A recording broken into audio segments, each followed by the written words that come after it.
Mais en même temps, on dit, il y a des limites à ne pas franchir. Nick Payne est en train d'arranger son micro. Il était très, très bas, Nick. Hein?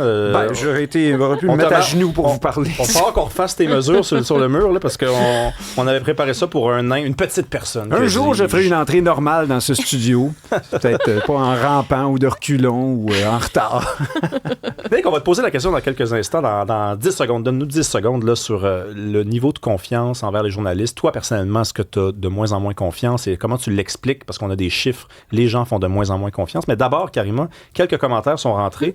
J'aime bien celui de Caroline de Montréal. Elle dit après le début de la pandémie, elle a vu son niveau de confiance baisser, mais elle nous parle aussi de la mort de Charlie Kirk. Et moi, je me rappelle, moi, ça m'a marqué, ça. Ça m'a marqué. Charlie Kirk, qui était un total inconnu au Québec. Là. Je veux dire, je pense que peut-être qu'il y avait 0,5% de la population qui savait c'était qui, mais 2 heures après son assassinat, là, tout le monde avait une opinion là-dessus. Tout le monde avait une opinion là-dessus. Puis moi, je me rappelle être allé dans un party le soir même avec des gens bien, mais des gens que je connais, et c'est pas des gens qui s'informent tous les jours, et c'est correct comme ça. Je le sais, c'est tout. Et ils avaient tous une opinion sur Charlie Kirk. Parce que, soudainement, tous les journalistes s'étaient mis en tête de faire un portrait de cet homme-là très rapidement, je trouve. Alors là, on avait des clans. C'était un gars qui était pour la liberté d'expression. Non, c'était un gars de droite. Non, c'était un gars qui était ci, puis c'était un gars qui était ça. Des fois, c'est la vitesse aussi, je pense, qui fait en sorte que les gens sont un peu en train de perdre confiance. Ça va trop vite. Peut-être ça va trop vite. Bien, ça va extrêmement vite, mais je pense aussi qu'aujourd'hui, on est dans une société qui est de plus en plus polarisée parce que c'est vrai, on peut aller sur les réseaux, ça va circuler et c'est comme si tout de suite, il faut montrer à quel camp on appartient. Parce que là, tu sais, je suis dans le bon camp, je suis dans le mauvais camp. Tout de suite, là, il faut qu'on détermine cet élément-là. Et oui, moi, quand je disais que je trouve qu'il y a, tu sais, des fois, ces fameux biais idéologiques puis une surreprésentation d'un certain courant qui est souvent plus à gauche, je le dis, dans nos médias québécois. Moi, je l'observais beaucoup. Hein, c'est le fait peut-être de la distance. J'étais en France, je regardais ces phénomènes. Comme on est une société très tissée serrée, tu sais, on est une société, petite société, tout ça, on n'aime pas trop la chicane. Donc, dès qu'on sort un petit peu d'une espèce de ligne, on peut pas vraiment la déterminer. Tu sais, c'est comme quelque chose d'ambiant. On l'a vu suspect. On l'a vu pendant la pandémie aussi. Tu sais, si on posait trop de questions, si on disait, OK, même, tu sais, on peut penser l'histoire du convoi des camionneurs, par exemple. Évidemment, c'est devenu, ça a pris des proportions, c'est exagéré, tout ça, mais tu sais, si tu essayais juste de poser des questions, OK, qu'est-ce qui se cache derrière tout ça? Pourquoi il y a des gens qui sont frustrés? On peut-tu poser des questions là-dessus? Bien là, tout de suite, c'est comme si tu faisais partie d'être dans le mauvais troupeau. Là, tu parles de Charlie Kirk, là, tu sais, si tu disais, OK, le gars, tout de suite, il fallait que ce soit là, l'extrémiste complètement débile si tu n'allais pas tout de suite dans ce narratif-là. Puis on pouvait trouver le personnage détestable, mais de là, je veux dire, on a quand même assisté à... Tu sais, c'était un assassinat. Il y avait de la désinformation aussi. Voilà. Oui. Donc, je trouve que c'est ça. Cet aspect-là, tu parles de la rapidité, de la vitesse, mais il y a aussi cette idée de tout de suite, on ne veut pas appartenir au mauvais camp. Donc, on préfère parfois pas trop poser de questions, se ranger, puis comme ça, pas de vagues. Et on s'assure une certaine respectabilité. Puis ça fait peut-être partie du problème aussi. Et ça a peut-être des conséquences sur cette pluralité de voix aussi. Tu sais, moins on exprime des voix différentes, ben c'est un service vicieux. Moins les gens aussi osent exprimer que c'est peut-être ça, eux, qui pensent finalement. Oui, je suis d'accord avec ce que tu viens de dire. Puis je pense aussi qu'il y a des causes sous-jacentes. C'est pas d'hier en même temps qu'on se méfie de ceux qui transportent l'information, qui vont la chercher puis qui nous la rendent ensuite. Sont-ils fiables? Sont-ils honnêtes? Ont-ils des billets? Ça a existé de tout temps. Il est vrai aussi, puis tu as mis la main là-dessus tout à l'heure, le doigt là-dessus, Karima. Le doigt, tout au complet. Oui, les deux pieds, tu as sauté dedans, plongé à plein ventre. Et sur le fait que avec les années, le milieu, la classe médiatique s'est un peu constituée comme une caste, effectivement, de gens qui viennent sont un peu tous dans... en tout cas, à tout le moins, ils sont perçus comme étant tous d'à peu près le même milieu, le même niveau dans l'échelle socio-économique, si tu veux. Ils sont allés étudier aux mêmes endroits. Et donc, oui, je pense qu'on se méfie un peu de leur biais idéologique. Et à partir de là, il faut dire que ces dernières années, il y a vraiment une idéologie en particulier là, qui triomphe et qui est très forte dans le milieu médiatique et journalistique, même si ce n'est pas tout le monde qui y adhère, il faut bien dire.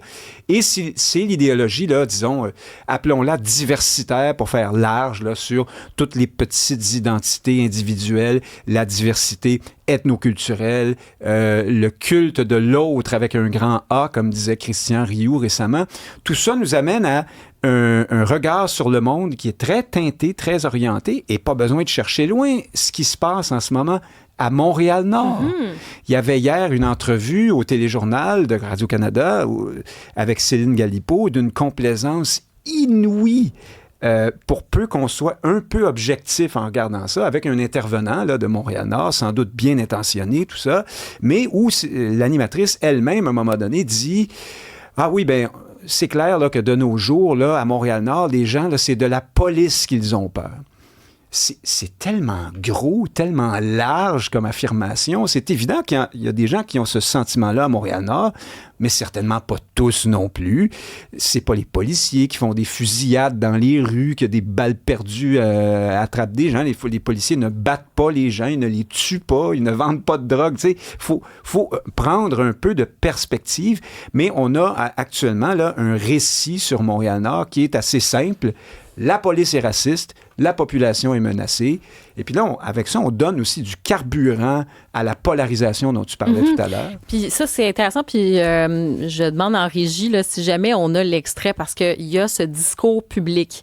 Il y a beaucoup le discours public, comment les politiciens ont réagi par rapport à ça. Puis évidemment, là, tu sais, les faits allégués sont sérieux, sont graves. Je veux dire, on parle quand même, là, tu sais, si c'est effectivement l'affaire d'arracher des cheveux, tels des trophées de chasse, tout ça, évidemment, on serait devant des actes racistes. Ouais. Et il faut absolument dénoncer ça. Mais je rappelle quand même qu'effectivement, il y a cette enquête qui est en cours. Il y a 2 policiers qui ont été suspendus. Il y en a 16 au total. Même les autres ont été affectés à d'autres tâches. Alors, ça va être super important de faire la lumière là-dessus, de rappeler qu'il y a 4500 policiers au SPVM. Là, on parle de ce qui s'est passé à Montréal-Nord. Ouais. Et dans le discours public, est-ce qu'on a l'extrait? Parce qu'il y a Ruba Gazal. Puis on l'invitera cet été. Moi, je serais très heureuse. Je te garantis qu'elle viendra pas. On va l'inviter quand même. On va l'inviter quand même parce qu'à un moment donné... Oui, non, mais à un moment donné, il faut mesurer ses espoirs. Moi, j'ai pas d'espoir, c'est-à-dire qu'après ça, si les gens ont le courage de parler ou pas, je veux dire, c'est ça. Mais tout ça pour dire que moi, c'est pas parce que je vais faire une invitation à des policiers. D'ailleurs, je les invite, tous les chefs de parti, on les invitera. Mais c'est ça. Mais tout ça pour dire que dans le discours public, ça a un impact. Tu sais, on parle de désinformation. J'aimerais qu'on écoute l'extrait, puis on va revenir là-dessus avec toi. Je pensais que je dire ça au Québec. Imaginez ce que ça fait penser aux Autochtones, aux personnes arabes, aux personnes noires, aux jeunes qui nous écoutent. Alors qu'on a passé notre temps avec des élus qui disent que tout est de la faute de l'immigration. On en est là maintenant. Aujourd'hui, c'est important pour nous de mettre des mots sur la réalité des personnes racisées puis ce qu'elles vivent depuis des années. Ce qu'elles vivent, c'est du racisme et c'est systémique. Qui peut croire sincèrement là, que ces 16 policiers sont les seuls à avoir posé ces gestes ignobles? Qui peut croire que le poste 39, que c'est un cas isolé?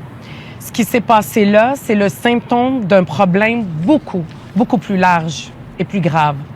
La police est supposée être là pour protéger, pas pour opprimer.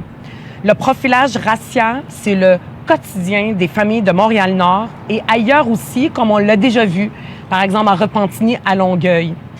Que les policiers en question soient punis, ça donne un minimum de justice, mais c'est vraiment juste un minimum.